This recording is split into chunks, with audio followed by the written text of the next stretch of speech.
নবম শ্রেণীর ভৌত বিজ্ঞান চতুর্থ অধ্যায় পরমাণুর গঠন। আজকের পর্ব 10B অর্থাৎ 10 নম্বর পর্বের দ্বিতীয় ভিডিও। আলোচনার বিষয় প্রথম 20টি মৌলের ইলেকট্রন বিন্যাস, এই নিয়ে আলোচনা করব। আগের যে ভিডিওটা সেখানে মৌলসমূহের ইলেকট্রন বিন্যাস নিয়ে আলোচনা করতে গিয়ে যে সকল ব্যতিক্রমী নিয়মগুলো আমরা দেখেছি সেটা নিয়ে আলোচনা করেছি। এখন সরাসরি প্রথম যে 20টা মৌল আছে তার ইলেকট্রন বিন্যাস কীরকম হবে এবং কেন হবে সেটা নিয়ে আলোচনা করছি। প্রথম মৌল হাইড্রোজেন। হাইড্রোজেনের চিহ্ন H, নিচে 1 অর্থাৎ পরমাণু ক্রমাঙ্ক। যতগুলো পরমাণু ক্রমাঙ্ক অর্থাৎ প্রোটন সংখ্যা যতগুলো হবে সেই পরমাণুর কক্ষপথে ততগুলো ইলেকট্রন থাকে, তাহলে ইলেকট্রন সংখ্যা হলো 1, প্রোটন সংখ্যা 1। মোটামুটি ক্লাস 8-এ ক্লাস 7-এ এগুলো একটু একটু করে আলোচনা হয়েছিল। এখন আমি এই গঠনটা আঁকবো যে হাইড্রোজেনের গঠনটা কেমন হয়। হাইড্রোজেনের গঠন হচ্ছে প্রথমে হচ্ছে নিউক্লিয়াস আঁকতে হবে। নিউক্লিয়াসের ভিতরে একটা প্রোটন থাকে, ঠিক আছে, এবং একটা মাত্র কক্ষপথ থাকে, সেই কক্ষপথে একটি মাত্রই ইলেকট্রন থাকে। এটা হচ্ছে লাল ডট যেটা করছি সেটা হচ্ছে ইলেকট্রন। এখানে লাল ডট হচ্ছে ইলেকট্রন আর গোল এঁকে তার ভিতরে প্লাসটা বোঝা গেল না, এটা হলো প্রোটন। এবারে এই যে প্রথম কক্ষপথ, সেই প্রথম কক্ষপথ হচ্ছে ধরো এখানে নাম্বারিং করছে, এটা 1, এটা 2, এটা 3, এটা হচ্ছে 4। তাহলে প্রথম কক্ষপথে একটা মাত্র ইলেকট্রন আছে। তাহলে ইলেকট্রন বিন্যাস কীভাবে লিখব? হাইড্রোজেনের ইলেকট্রন বিন্যাস আমরা এইভাবে লিখতে পারি, ব্র্যাকেট দিয়ে শুধু 1, অর্থাৎ হাইড্রোজেনের ইলেকট্রন বিন্যাস বলে ব্র্যাকেট দিয়ে 1, অথবা লিখতে পারি কে ব্র্যাকেটে 1 অর্থাৎ কে কক্ষপথে একটি ইলেকট্রন। দ্বিতীয় হচ্ছে হিলিয়াম। হিলিয়াম 2, ইলেকট্রন সংখ্যা 2, প্রোটন সংখ্যা 2। তাহলে এর স্ট্রাকচারটা কেমন হবে? দেখো নিউক্লিয়াসের ভিতরে একটা গোল এঁকে তার ভিতরে প্লাস অর্থাৎ প্রোটন হলো 2টো, আর যেটা শুধু গোল ভিতরে কিছু নেই তার মানে কোনো চার্জ নেই, এটা হচ্ছে নিউট্রন। আর হিলিয়ামের একটাই কক্ষপথ, সেই কক্ষপথে 2টো ইলেকট্রন থাকে, এইটা একটা ইলেকট্রন থাকে আর এই একটা ইলেকট্রন থাকে। তাহলে এখানে নোটেশনটা একটু বলে দেওয়া দরকার। এটা হচ্ছে গোল এঁকে তার ভিতরে প্লাস, সেটাকে বলা হয় প্রোটন, এটা হচ্ছে ইলেকট্রন। আর কি না, এইটাকে বলা হচ্ছে নিউট্রন। এটা হলো হিলিয়ামের স্ট্রাকচার। এখন এই হিলিয়ামের ইলেকট্রন বিন্যাস কী হবে না, আমরা জানি কে কক্ষপথে সর্বোচ্চ 2টি ইলেকট্রন থাকে, সুতরাং ইয়ার ইলেকট্রন বিন্যাস হবে 2। দেখে নাও হিলিয়ামের ইলেকট্রন বিন্যাস 2 অথবা কে ব্র্যাকেটে 2। 3 নম্বর যে মৌল লিথিয়াম Li3, 3টি ইলেকট্রন আছে, 3টি প্রোটন সংখ্যা আছে। আচ্ছা, এর গঠনটা কিভাবে আঁকবো? প্রথমে নিউক্লিয়াসটা আঁকলাম। এবারে দেখো নিউক্লিয়াসের ভিতরে প্লাস যে চিহ্নটা আছে সেটা হচ্ছে 3টে আছে, ওকে। আচ্ছা, নিউট্রন কটা আছে? লিথিয়ামের নিউক্লিয়াসটা দেখে নাও, Li উপরে 7 নিচে 3, 7 হচ্ছে ভর সংখ্যা, 3 হচ্ছে প্রোটন সংখ্যা। তাহলে নিউট্রন সংখ্যা কটা হবে? 4টে হবে, কারণ 7 থেকে 3 বাদ দিলে 4 হয়। এর কটা কক্ষপথ হবে আগে আমরা হিসাব করে নিই। প্রথম যে কক্ষপথ কে কক্ষপথে সর্বোচ্চ 2টি ইলেকট্রন থাকে, তাহলে 3 থেকে 2 বাদ দিলে পড়ে থাকে 1। তাহলে পরবর্তী যে কক্ষপথ এল কক্ষপথে 1 লিখতে হবে। তাহলে একটা দুটো কক্ষপথ হবে, একটা দুটো কক্ষপথ। এখন প্রথম কক্ষপথ অর্থাৎ কে কক্ষপথে সর্বাধিক 2টো ইলেকট্রন থাকে, সেই 2টো ইলেকট্রন আমি এঁকে দিলাম, এবং এল কক্ষপথে একটা ইলেকট্রন থাকে, তাহলে এখানে একটা ইলেকট্রন করে দিলাম। তাহলে লিথিয়ামের ইলেকট্রন বিন্যাসটা লিখতে হবে ব্র্যাকেটে 2,1, অথবা আরেকভাবে লেখা যায় 2, কে ব্র্যাকেটে 2 আর দ্বিতীয় কক্ষপথ এল কক্ষপথে 1, এইভাবে পরপর লিখতে হবে। 4 নম্বর ধাতু হচ্ছে বেরিলিয়াম, Be উপরে 9 নিচে 4, তাহলে 4টি ইলেকট্রন 4টি প্রোটন, ঠিক আছে। তাহলে নিউট্রন সংখ্যা কটা হবে? 9 থেকে 4 বাদ দিলে 5টা নিউট্রন এবং 4টে প্রোটন। এর কটা কক্ষপথ হবে আমরা একটু হিসাব করে নিই। প্রথম কক্ষপথ কে কক্ষপথে সর্বাধিক দুটো থাকবে, আর বাকি রইল দুই, অর্থাৎ পরের কক্ষপথ এল কক্ষপথে দুটি ইলেকট্রন থাকবে। তাহলে প্রথম কক্ষপথ কে কক্ষপথে দুটো ইলেকট্রন, আর 2 নম্বর যে কক্ষপথ এল কক্ষপথে দুটো ইলেকট্রন থাকবে। ঠিক আছে, এটা হচ্ছে গঠন আর এটা হচ্ছে ইলেকট্রন বিন্যাস। কিভাবে লিখবে? বেরিলিয়াম 2,2 অথবা কে ব্র্যাকেটে 2, এল ব্র্যাকেটে 2, কে কক্ষপথে দুটি, এল কক্ষপথে দুটি। বোরন 5 নম্বর, বোরনের পরমাণু ক্রমাঙ্ক 5, ভর সংখ্যা 11, ইলেকট্রন সংখ্যা এবং পরমাণু ক্রমাঙ্ক বা প্রোটন সংখ্যা 5 5 করে। তাহলে এই যে প্লাস চিহ্নটা নিউক্লিয়াসের ভিতরে 5টা, আর নিউট্রন কত হবে? 11 থেকে 5 বিয়োগ দিলে 6। এর ইলেকট্রন বিন্যাস কী হবে দেখে নেওয়া যাক। কে কক্ষপথে সর্বাধিক দুটো থাকবে, দুটো হয়ে যাওয়ার পর বাকি কটা রইল? 5 থেকে 2 বাদ দাও, তাহলে 5 থেকে 2 বিয়োগ দিলে হয় 3, তাহলে এল কক্ষপথে 3 থাকবে। তাহলে স্ট্রাকচারটা হচ্ছে প্রথম কক্ষপথ কে কক্ষপথে দুটো, পরের যে কক্ষপথ এল কক্ষপথ অর্থাৎ 2 নম্বর কক্ষপথে 3টে থাকবে, 1 2 3টে। ইলেকট্রন বিন্যাস কীভাবে লিখবে? বোরনের ইলেকট্রন বিন্যাস ব্র্যাকেটে 2, 3 অথবা কে 2, এল কে ব্র্যাকেটে 2, এল ব্র্যাকেটে 3, এইভাবে লেখা যায়। কে কক্ষপথে দুটি, এল কক্ষপথে 3টি ইলেকট্রন থাকে।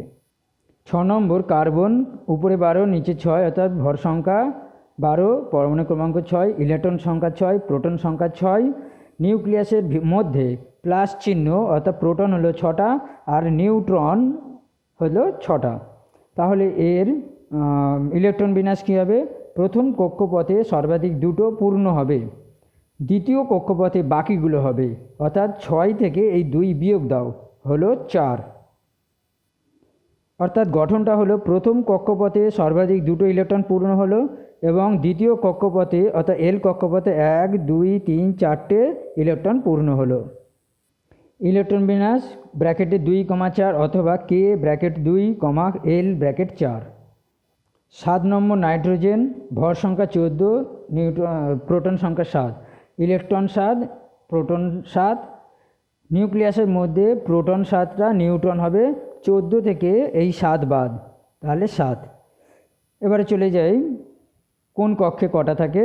প্রথম কক্ষপথে দুটো সর্বাধিক, এটা আগে পূর্ণ হবে, তারপর 7 থেকে এই 2 বিয়োগ দাও, কত থাকে? 5। প্রথম কক্ষপথ কে কক্ষপথে দুটো ইলেকট্রন, তাহলে প্রথম কক্ষপথে দুটো ইলেকট্রন পূর্ণ হলো, বাকি থাকে 5, অর্থাৎ শেষ কক্ষপথে 5টা ইলেকট্রন আছে, 1 2 3 4 5। এটা হলো নাইট্রোজেনের পারমাণবিক গঠন। নাইট্রোজেনের ইলেকট্রন বিন্যাস ব্র্যাকেটে 2, 5 বা কে ব্র্যাকেট 2, এল ব্র্যাকেট 5। অক্সিজেন, ভর সংখ্যা 16, পরমাণু ক্রমাঙ্ক 8, ইলেকট্রন সংখ্যা 8, প্রোটন সংখ্যা 8। নিউক্লিয়াসের ভিতরে প্রোটন সংখ্যা 8টা, নিউট্রন সংখ্যা 16 থেকে 8 বিয়োগ দাও, এই 8। এবার কোন সেলে কি থাকবে? অর্থাৎ কে কক্ষপথে সর্বাধিক দুটো থাকবে আর বাকি থাকে 8 থেকে এই 2 বিয়োগ দাও, কত হয়? 6। প্রথম কক্ষপথে সর্বাধিক দুটো ইলেকট্রন দ্বারা পূর্ণ হয়ে যায়, তারপরে শেষ কক্ষপথে অর্থাৎ এল কক্ষপথে 6টা ইলেকট্রন থাকে, এটা হচ্ছে এল কক্ষপথ, 1 2 3 4 5 6। অক্সিজেনের ইলেকট্রন বিন্যাস ব্র্যাকেটে 2, 6 অথবা এইভাবে লেখা যায় কে ব্র্যাকেটে 2, এল ব্র্যাকেটে 6। 9 নম্বরে ফ্লুরিন, ভর সংখ্যা 19, প্রোটন সংখ্যা 9, ইলেকট্রন সংখ্যা এবং প্রোটন সংখ্যা উভয়ই 9। এবারে নিউক্লিয়াসের ভিতরে কি অবস্থা? প্লাস চিহ্ন 9টা, অর্থাৎ প্রোটন সংখ্যা 9টা, আর নিউট্রন সংখ্যা হচ্ছে, কিভাবে বার করবে? 19 থেকে 9 বাদ দিতে হবে, বিয়োগ করতে হবে, তাহলে 10টা হয়, তাহলে এখানে 10টা। এখন দেখে নিই কোন কক্ষপথে কটা ইলেকট্রন থাকে। প্রথম কক্ষপথ কে, অর্থাৎ ইলেকট্রন সংখ্যা সর্বোচ্চ 2। এবারে পরের যে কক্ষপথ এল, সেখানে কটা থাকবে? 9 থেকে এই 2 বিয়োগ করতে হবে, বিয়োগ করলে হয় 7টি, অর্থাৎ দ্বিতীয় কক্ষপথে 7টা ইলেকট্রন থাকবে।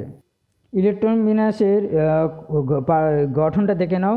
প্রথম কক্ষপথে দুটো ইলেকট্রন আছে, আর শেষ কক্ষপথে অর্থাৎ এল কক্ষপথে 1 2 3 4 5 6 7টা আছে। ফ্লুরিনের ইলেকট্রন বিন্যাস 2,7 অথবা K2L7। নিয়নের ক্ষেত্রে ভর সংখ্যা 20, প্রোটন সংখ্যা 10, তাহলে ইলেকট্রন এবং প্রোটন সংখ্যা প্রত্যেকেই 10। নিউক্লিয়াসের ভেতরে প্রোটন সংখ্যা 10 আর নিউট্রন সংখ্যা কিভাবে পাবো না, এই 20 থেকে 10 বিয়োগ দিলে থাকে 10, অর্থাৎ নিউট্রন সংখ্যা হলো 10। এবারে প্রথম কক্ষপথে আমরা জানি সর্বোচ্চ দুটো ইলেকট্রন বসবে, এবং শেষ কক্ষপথে কটা হবে না, সেই নিয়মটা হচ্ছে এই 10 থেকে এই 2 বিয়োগ দিতে হবে। তো কত হবে না 8, 10 থেকে 2 বিয়োগ দিলে 8, তাহলে প্রথম কক্ষপথে দুটো ইলেকট্রন হলো। এবার দ্বিতীয় কক্ষপথে দেখো 1 2 3 4 5 6 7 8, অষ্টক পূর্ণ হলো। এখানে একটা স্টার মার্ক দিচ্ছি না, মনে রাখবে যে প্রথম কক্ষপথে সর্বাধিক দুটো ইলেকট্রন থাকে, আর দ্বিতীয় কক্ষপথে অর্থাৎ এল কক্ষপথে সর্বাধিক 8টা ইলেকট্রন থাকে। তো এই মৌলটার ক্ষেত্রে শেষ কক্ষপথ অর্থাৎ এল কক্ষপথ সর্বাধিক 8টা ইলেকট্রন দ্বারা পূর্ণ হয়, অর্থাৎ অষ্টক পূর্ণ হয়। অষ্টক পূর্ণ হয় বলে এরা হচ্ছে নিষ্ক্রিয় মৌল, অর্থাৎ রাসায়নিক বিক্রিয়ায় অংশগ্রহণ করে না। নিয়নের ইলেকট্রন বিন্যাস 2,8 অথবা K2L8। এটা লাল কালি দিয়ে বর্ডার করে রাখলাম, কারণ এটা সম্ভ্রান্ত মৌল অর্থাৎ নিষ্ক্রিয় মৌল। অন্যান্য সকল মৌলগুলো রাসায়নিক বিক্রিয়ায় অংশগ্রহণ করার সময় ইলেকট্রন ছেড়ে দেয় অথবা ইলেকট্রন গ্রহণ করে, এবং এই ধরনের মৌলের ঠিক এই ধরনের ইলেকট্রন বিন্যাস পাওয়ার চেষ্টা করে এবং লাভ করে। সোডিয়ামের ভর সংখ্যা 23, পরমাণু ক্রমাঙ্ক 11, ইলেকট্রন এবং প্রোটন সংখ্যা 11। তাহলে নিউক্লিয়াসের ভিতরে প্রোটন সংখ্যা হবে 11 আর নিউট্রন সংখ্যা হবে 12, কারণ এই 23 থেকে 11 বিয়োগ করলে হয় 12, সেটাই হচ্ছে নিউট্রন সংখ্যা। আচ্ছা, এবার চলে আসি প্রথম কক্ষপথে। 3টে কক্ষপথ এখানে পূরণ হবে। প্রথম কক্ষপথে সর্বাধিক দুটো ইলেকট্রন, দ্বিতীয় কক্ষপথে সর্বাধিক আগের যে 8 আছে সেই 8 বসবে, দুটো যোগ করলে হয় 10, তাই তো, কিন্তু এখানে আছে 11, তাহলে 11 থেকে এই 10 বিয়োগ করলে 1 হয়, অর্থাৎ পরবর্তী কক্ষপথে চলে গেল, অর্থাৎ এখানে হবে 1। তাহলে সোডিয়ামের থেকে শুরু হচ্ছে 3টে কক্ষপথ নিয়ে ইলেকট্রন বিন্যাস। সোডিয়ামের ইলেকট্রন বিন্যাস 2,8,1 অথবা K2L8M1। ম্যাগনেসিয়ামের চিহ্ন 24, নিচে 12, ভর সংখ্যা 24, প্রোটন সংখ্যা হচ্ছে 12, ইলেকট্রন সংখ্যা 12, প্রোটন সংখ্যা 12। এবারে নিউক্লিয়াসের মধ্যে কী হবে, নিউক্লিয়াসের মধ্যে প্লাস চিহ্নটা হবে 12, আর নিউট্রন সংখ্যা হবে 24 থেকে 12 বাদ দিতে হবে, তাহলে কত হলো 12। এবারে দেখে যাই কে কক্ষ, এল কক্ষ এবং এম কক্ষ, এই 3টে কক্ষপথ পূর্ণ হবে। কে কক্ষপথে সর্বাধিক 2টি, এল কক্ষপথে সর্বাধিক 8টি, কত হলো 10টা হলো। তাহলে বাকি কত রইলো, এখানে 12টা আছে, ঠিক আছে, এই যে 12 আছে, 12 থেকে এই 10 বিয়োগ দিতে হবে, কত থাকে না 2। তাহলে এম কক্ষপথে 2টি ইলেকট্রন দ্বারা পূর্ণ হবে। প্রথম যে কক্ষপথ সেখানে 2টি ইলেকট্রন দ্বারা, দ্বিতীয় কক্ষপথে 8টা ইলেকট্রন দ্বারা পূর্ণ হবে। এই 8টা ইলেকট্রন দ্বারা পূর্ণ হলো। দেখো 1 2 3 4 5 6 7 8টা, কিন্তু শেষ কক্ষপথ অর্থাৎ এম কক্ষপথ 3 নম্বর কক্ষপথে 2টো ইলেকট্রন থাকবে। এই হচ্ছে গঠন। ম্যাগনেসিয়ামের ইলেকট্রন বিন্যাস 2 8 2 অথবা K2L8M2। 13 নম্বর অ্যালুমিনিয়াম 27, নিচে 13টি করে ইলেকট্রন এবং প্রোটন থাকে। নিউক্লিয়াসের ভিতরে প্রোটন সংখ্যা হচ্ছে 13, আর 27 থেকে 13 বাদ দিলে থাকে 14 হলো নিউট্রন সংখ্যা। তাহলে এর 3টে কক্ষপথে কিভাবে থাকবে না, প্রথমটা 2, এটা 8, একদম চোখ বুজিয়ে বসে দেবে। বাকি থাকে 13 থেকে এইটা 8 আর 2 কত হয় 10 হয়, এই 13 থেকে 10 বাদ দিতে হবে, তাহলে হলো 3টে। প্রথম কক্ষপথে 2টি ইলেকট্রন দ্বারা পূর্ণ হলো। দ্বিতীয় কক্ষপথে 8টা ইলেকট্রন, 1 2 3 4 8টা ইলেকট্রন পূর্ণ হলো। আর শেষ কক্ষপথে হবে 3টে, 1টা 2টো 3টে। অ্যালুমিনিয়ামের ইলেকট্রন বিন্যাস 2 8 3 অথবা K2L8M3। 14 নম্বরে সিলিকন, এটা একটা অর্ধপরিবাহী, অর্থাৎ পরিবাহী পদার্থ এবং অন্তরক পদার্থের মাঝামাঝি স্থানে অবস্থান করে। উপরে 28, নিচে 14টা ইলেকট্রন এবং প্রোটন থাকে। তাহলে এর নিউক্লিয়াসটা দেখো, প্রোটন আছে 14 আর নিউক্লিয়াস আছে 14টা। তাহলে কে কক্ষপথে কে এল এম, কে কক্ষপথে সর্বাধিক 2টি, এল কক্ষপথে 8টি থাকে। এবার কি করবে না, 14 থেকে এই দুটো যোগ করে বাদ দিতে হবে। এই দুটো যোগ করলে হয় 10, তাহলে 14 থেকে 10 বাদ দিলে হয় 4, অর্থাৎ শেষ কক্ষপথে 4টি ইলেকট্রন থাকবে।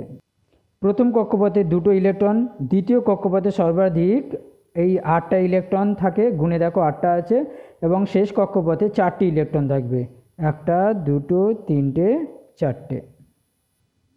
সিলিকনের ইলেকট্রন বিন্যাস 2, 8, 4 অথবা K2L8M4। ফসফরাসের ভর সংখ্যা 31, পরমাণু ক্রমাঙ্ক 15, ইলেকট্রন এবং প্রোটন সংখ্যা 15 করে আছে। তাহলে নিউক্লিয়াসের ভিতরে কী হবে না, প্রোটন হচ্ছে 15 আর নিউট্রন হচ্ছে, এই 31 থেকে 15 বাদ দিলে হয় 16, তাহলে 16টা হচ্ছে নিউট্রন। এবারে এর কে এল এম এই 3টি কক্ষপথে, প্রথম কক্ষপথে সর্বাধিক 2টি, দ্বিতীয় কক্ষপথে সর্বাধিক 8টি, এবং এই দুটো নিয়ে হলো 10টি। এই 15 থেকে এই 10 বিয়োগ দাও, দিলে কত হয় 5, তাহলে শেষ কক্ষপথে 5টা ইলেকট্রন থাকবে। প্রথম কক্ষপথে 2টি ইলেকট্রন আছে, দ্বিতীয় কক্ষপথে 8টা ইলেকট্রন রয়েছে, এবং শেষ কক্ষপথে অর্থাৎ এম কক্ষপথে 5টা ইলেকট্রন আছে। ওকে, তাহলে ফসফরাসের ক্ষেত্রে 2, 8, 5 অথবা K2L8M5। সালফারের ক্ষেত্রে 32, নিচে 16, ইলেকট্রন প্রোটন সংখ্যা 16 করে আছে। তাহলে নিউক্লিয়াসের ভিতরে কী হবে, প্রোটন সংখ্যা 16 এবং 32 থেকে 16 বাদ দিলে থাকে 32, নিউট্রন সংখ্যাও 32। প্রোটন এবং নিউট্রন দুজনেই সমান সমান। কে কক্ষপথে সর্বাধিক 2টো, এল কক্ষপথে 8টা, এম কক্ষপথে কটা হবে, এই দুটো নিয়ে হচ্ছে 10টা, এই 16 থেকে 10 বাদ দিলে হয় 6টা। প্রথম কক্ষপথে 2টো, দ্বিতীয় কক্ষপথে 8টা এবং শেষ কক্ষপথে 6টা। দেখো 6টা ইলেকট্রন শেষ কক্ষপথে থাকছে। সালফারের ইলেকট্রন বিন্যাস 2, 8, 6 অথবা K2L8M6। ক্লোরিনের উপরে 35, নিচে 17, ইলেকট্রন প্রোটন সংখ্যা 17 করে আছে, আর কেন্দ্রে আছে 17টা প্রোটন এবং 18টা নিউট্রন, কারণ 35 থেকে 17 বাদ দিলে হয় 18টা। এর কক্ষপথগুলোতে, অর্থাৎ কে কক্ষপথে সর্বাধিক 2টো, এল কক্ষপথে সর্বাধিক 8টা। এটা পরপর দেখো সব কটারই একই জিনিস হচ্ছে, 2, 8, 2, 8 করে হবে। অর্থাৎ যখন দুটো কক্ষপথ পূর্ণ হয়ে 3 নম্বরে চলে যাচ্ছে, তখন কিন্তু প্রথম কক্ষপথে 2টো এবং দ্বিতীয় কক্ষপথে 8টা থাকবেই। এরপর কী হবে না, এই দুটো যোগ করে হচ্ছে 10টা, 17 থেকে 10 বিয়োগ দিলে হয় 7টি, অর্থাৎ ক্লোরিনের শেষ কক্ষপথে 7টি ইলেকট্রন থাকে। তাহলে প্রথম কক্ষপথে 2টো, দ্বিতীয় কক্ষপথে 8টা এবং 3 নম্বর বা শেষ কক্ষপথে 7টা ইলেকট্রন থাকে, 3টে 4টে 5টা 6টা 7টা। ওকে, তাহলে ইলেকট্রন বিন্যাস 2, 8, 7 অথবা K2L8M7 করে লিখবে। আর্গনটা খুব ইম্পর্টেন্ট, ভালো করে দেখো, 40, 18, 18টা ইলেকট্রন প্রোটন থাকে, আর 18টা প্রোটন কেন্দ্রে আছে, আর নিউট্রন আছে, অর্থাৎ 40 থেকে 18 বিয়োগ দিলে হয় 22, 22টা নিউট্রন আছে। এবার চলে আসি KLM এই 3টে কক্ষপথে কী কী ঘটে। প্রথম কক্ষপথে 2টি সর্বোচ্চ ইলেকট্রন পূর্ণ হলো, দ্বিতীয় কক্ষপথে 8টা সর্বোচ্চ ইলেকট্রন দ্বারা পূর্ণ হয়। এবারে 3 নম্বর যে কক্ষপথটা সবচেয়ে ভাইটাল, সেটা কি হবে না, এই দুটো যোগ করে হলো 10, 18 থেকে 10 বাদ দিলে কত হয় 8টা। মনে রাখতে হবে যে শেষ কক্ষপথে যদি 8টি ইলেকট্রন থাকে, তাহলে সেটাকে বলা হয় অষ্টক পূর্ণ হয়েছে। অর্থাৎ দুটো পূর্ণ হয়েছে, 2 নম্বর কক্ষপথ 8টা ইলেকট্রন দ্বারা পূর্ণ হয়েছে, 3 নম্বর কক্ষপথও 8টা ইলেকট্রন দ্বারা পূর্ণ হয়েছে, 1টা 2টো 3টে 4টে 5টা 6টা 7টা 8টা। একে বলা হচ্ছে অষ্টক পূর্ণ হওয়া বা অক্টেট। যখনই কোনো পরমাণু এই অষ্টক পূর্ণ করে, তখন সে আর রাসায়নিক বিক্রিয়ায় অংশগ্রহণ করে না, রাসায়নিকভাবে নিষ্ক্রিয় হয়ে যায়। মনে রাখবে, অন্যান্য মৌল পরমাণুগুলো ইলেকট্রন ছেড়ে দেয় বা গ্রহণ করে এবং শেষ কক্ষপথে 8টা ইলেকট্রন পূর্ণ করার চেষ্টা করে, যাতে রাসায়নিকভাবে নিষ্ক্রিয় হয় এবং রাসায়নিক বিক্রিয়া বন্ধ করতে পারে। ঠিক আছে, সেই জন্যে যে সকল পরমাণুর শেষ কক্ষপথে 8টা ইলেকট্রন আছে, হ্যাঁ, তাদেরকে বলা হচ্ছে অষ্টক পূর্ণ হয়েছে এবং তারা হচ্ছে নিষ্ক্রিয় মৌল। তাহলে আর্গন হচ্ছে নিষ্ক্রিয় মৌল। নিয়নও নিষ্ক্রিয় মৌল, কারণ ওর যে দুটো কক্ষপথ অর্থাৎ দ্বিতীয় কক্ষপথে সর্বাধিক 8টা ইলেকট্রন দ্বারা পূর্ণ হয়েছে। এ প্রসঙ্গে বলে রাখি, হিলিয়ামের যদিও একটা মাত্র কক্ষপথ এবং একটা কক্ষপথে সর্বাধিক ইলেকট্রন সংখ্যা 2 এবং সেই দুটো দ্বারাই পূর্ণ হয়েছে, তাই দ্বৈত পূর্ণ হয়েছে বলা হয়। হিলিয়ামও কিন্তু একটা নিষ্ক্রিয় মৌল। তাহলে ইলেকট্রন বিন্যাস হবে আর্গনের 288 অথবা K2L8M8। এখন অবধি যে সকল মৌলগুলো ইলেকট্রন বিন্যাস আমরা কমপ্লিট করলাম তার প্রথম দুটো দেখে নাও। 1 নম্বর আর 2 নম্বরটা হচ্ছে একটি করে কক্ষপথ থাকে। তারপরে লিথিয়াম 3 নম্বর থেকে শুরু করে 10 নম্বর অবধি অর্থাৎ নিয়ন পর্যন্ত এই 8টা মৌলের প্রত্যেকে 2টি করে কক্ষ থাকে। ঠিক আছে, একেবারে নিয়নে এসে 2 নম্বর কক্ষপথে 8টা ইলেকট্রন পূর্ণ হয়ে অষ্টক পূর্ণ হয়েছে এবং এই নিয়ন রাসায়নিকভাবে নিষ্ক্রিয়, রাসায়নিক বিক্রিয়া অংশগ্রহণ করে না, তাই একে বলা হচ্ছে নিষ্ক্রিয় মৌল। অনেক সময় একে নোবেল গ্যাস বলা হয় এবং সম্ভ্রান্ত গ্যাসও বলা হয়ে থাকে। এরপরে চলে এসো 11 নম্বর থেকে অর্থাৎ সোডিয়াম 11 থেকে শুরু করে পরবর্তী যে 18 পর্যন্ত আর্গন পর্যন্ত এই যে 8টা মৌল দেখতে পাচ্ছ, এই 8টা মৌলের প্রতিটি 3টি করে কক্ষপথ আছে। দেখো 3টে করে কক্ষপথ পূর্ণ হয়েছে। একেবারে আর্গনে গিয়ে শেষ কক্ষপথে অর্থাৎ 3 নম্বর কক্ষপথে অষ্টক পূর্ণ হয়েছে, তাই আর্গন হচ্ছে রাসায়নিকভাবে নিষ্ক্রিয় এবং নিষ্ক্রিয় মৌল। পটাশিয়ামের ক্ষেত্রে ভর সংখ্যা 39 এবং পরমাণু ক্রমাঙ্ক 19, ইলেকট্রন এবং প্রোটন সংখ্যা প্রত্যেকে 19টা করে, কেন্দ্রে থাকে 19টা প্রোটন এবং 20টা নিউট্রন। তাহলে এর কে, এল, এম এই 3টে কক্ষপথে কি হয় একবার দেখে নেওয়া যাক।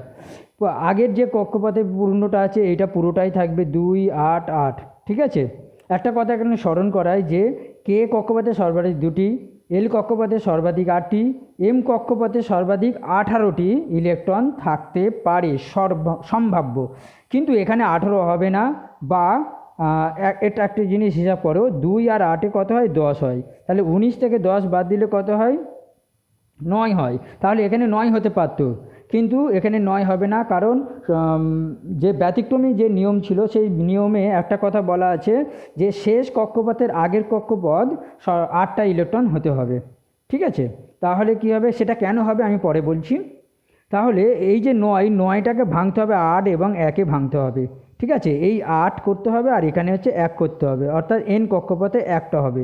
কেন হবে জানো না? এই যে একটা ইলেকট্রন, এই একটা ইলেকট্রন ছেড়ে দেবে রাসায়নিক বিক্রিয়া অংশগ্রহণ করার সময়, এই একটা ইলেকট্রনটা ছেড়ে দেবে। ছেড়ে দিলে কি হবে?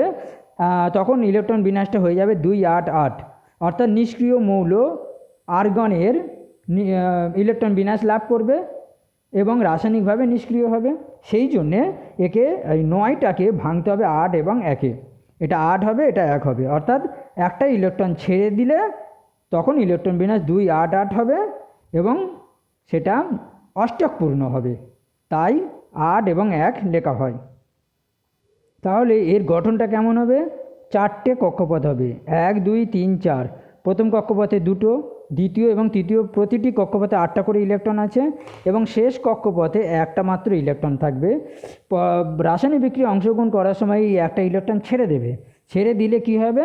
2, 8, 8-এ পরিণত হবে এবং অষ্টক পূর্ণ তখন হবে।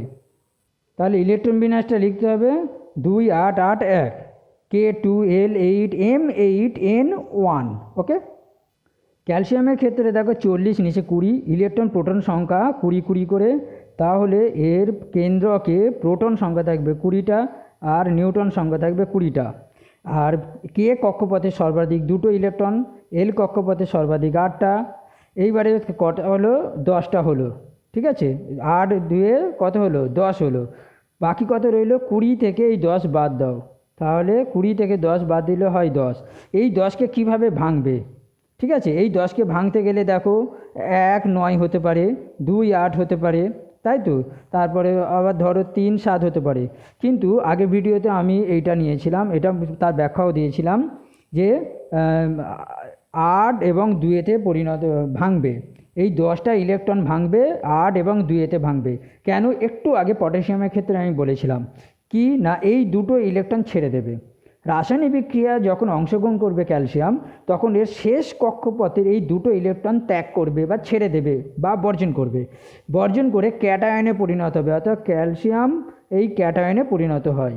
এই ক্যাটায়নে পরিণত হওয়ার মধ্যে দিয়ে অষ্টক পূর্ণ করে তখন রাসায়নিকভাবে নিষ্ক্রিয় হয়ে পড়ে। ঠিক আছে, দেখো কে কক্ষপথে দুটো ইলেকট্রন আছে, এল কক্ষপথে দুটো 8টা ইলেকট্রন আছে, এই 8টা ইলেকট্রন আছে, এম কক্ষপথেও 8টা ইলেকট্রন আছে এবং শেষ কক্ষপথে দুটো ইলেকট্রন আছে। আবার বলি, এই দুটো ইলেকট্রন রাসায়নিক বিক্রিয়ায় অংশগ্রহণ করার সময় ত্যাগ করবে, ত্যাগ করে তখন কী হবে, দুটো ইলেকট্রন কমে যাওয়ার ফলে এটা ক্যালসিয়াম ক্যাটায়নে পরিণত হয়। ক্যালসিয়াম ক্যাটায়নে পরিণত হলে এর ইলেকট্রন বিন্যাস তখন কী হবে, এর আগের জনের ইলেকট্রন বিন্যাস হবে তখন 2, 8, 8, কারণ এই দুটো ইলেকট্রন কম হয়ে যায়, কম হয়ে যাওয়ার ফলে 2, 8, 8-এ পরিণত হয়। এই 2, 8, 8 কার ইলেকট্রন বিন্যাস, না আর্গনের ইলেকট্রন বিন্যাস। আর্গন হচ্ছে যেহেতু নিষ্ক্রিয় মৌল, তাই ক্যালসিয়াম ক্যাটায়ন এটা আর্গনের ইলেকট্রন বিন্যাস লাভ করে নিষ্ক্রিয় হয়ে পড়ে।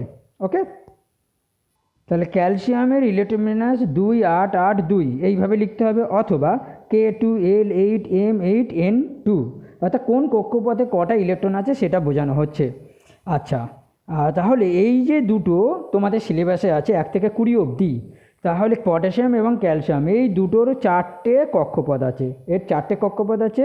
আগের 8টার আছে 3টি কক্ষপথ, তারও আগের 8টা আছে 2টি কক্ষপথ এবং প্রথম 2টির হচ্ছে 1টি করে কক্ষপথ আছে। আজকের আলোচনায় মোটামুটি আমি ইলেকট্রন বিন্যাস কীভাবে লিখতে হয় সেটা দেখালাম এবং বোঝালাম। খুব গুরুত্বপূর্ণ প্রশ্ন, ক্যালসিয়াম 20 এর ইলেকট্রন বিন্যাস 2, 8, 8, 2 হওয়ার কারণ কি? আসলে প্রশ্নটাই হওয়ার কারণটা কি? দেখো, এটা হচ্ছে কে কক্ষপথ, এটা এল কক্ষপথ, এটা এম কক্ষপথ। তো কে কক্ষপথে সর্বাধিক 2টো, এল কক্ষপথে সর্বাধিক 8টা, এম কক্ষপথে কিন্তু সর্বাধিক 18টা থাকে। কিন্তু তা সত্ত্বেও এই যে 8 এবং 2, 10টা ইলেকট্রন 8, 2-এ কেন ভাঙলো সেটাই, অর্থাৎ এইটা হওয়ার কারণটা কি সেটাই আমি বলেছি আগে, সেটা আমি লিখিত আকারে দিলাম। ক্যালসিয়াম 20 এর নিকটবর্তী নিষ্ক্রিয় মৌল হলো আর্গন 18। ওকে, এবং আর্গন ইহার ইলেকট্রন বিন্যাস হলো 2, 8, 8, অর্থাৎ অষ্টকপূর্ণ হয়। ক্যালসিয়াম 20 এই রাসায়নিক বিক্রিয়ায় অংশগ্রহণ করার সময় উহার সবচেয়ে বাইরের কক্ষপথে, অর্থাৎ এন কক্ষপথে, এটা হচ্ছে এন কক্ষপথ, সবচেয়ে বাইরের যে কক্ষপথ অর্থাৎ এন কক্ষপথ, সেখানে 2টি ইলেকট্রন বর্জন করে ক্যালসিয়াম ক্যাটায়নে পরিণত হয়। মনে রাখবে, ইলেকট্রন বর্জন করলে ক্যাটায়ন হয়, যতগুলো ইলেকট্রন বর্জন করবে তত ক্যাটায়ন হবে, অর্থাৎ +2 ক্যাটায়নে পরিণত হয়। এবং ক্যাটায়ন অর্থাৎ এই যে ক্যালসিয়াম, ইহার ইলেকট্রন বিন্যাস তখন হয় 2, 8, 8, অর্থাৎ আর্গনের ইলেকট্রন বিন্যাসের সমান হয়ে যায়। এক্ষেত্রে ক্যালসিয়াম ক্যাটায়ন এর শেষ কক্ষপথ এম, আর এন থাকছে না, কেন? এই দুটো ইলেকট্রন বর্জন হয়ে গেছে, অর্থাৎ দুটো ইলেকট্রন চলে গেছে, আর থাকছে না, তখন এম পর্যন্ত থাকছে। অর্থাৎ ক্যালসিয়াম ক্যাটায়নের ক্ষেত্রে এম কক্ষপথে 8টা ইলেকট্রন, এই 8টা ইলেকট্রন থাকে, অর্থাৎ অষ্টক পূর্ণ হয়। এই যে কথাটা, অষ্টক পূর্ণ হয় ও নিষ্ক্রিয় মৌল আর্গন এর ইলেকট্রন বিন্যাস লাভ করে। ঠিক আছে, সেই কারণে ক্যালসিয়ামের ইলেকট্রন বিন্যাস 2, 8, 8, 2 করা হয়। একই রকম প্রশ্ন K19 অর্থাৎ পটাশিয়ামের ইলেকট্রন বিন্যাস 2, 8, 8, 1 হয় কেন? হ্যাঁ, এই একই রকম উত্তর লিখবে, শুধু পটাশিয়াম 19 লিখতে হবে, আর কি 2-এর জায়গায় 1 লিখতে হবে, এটা পটাশিয়াম হবে। ওকে, এইভাবে নিজেরা উত্তরটা লিখবে।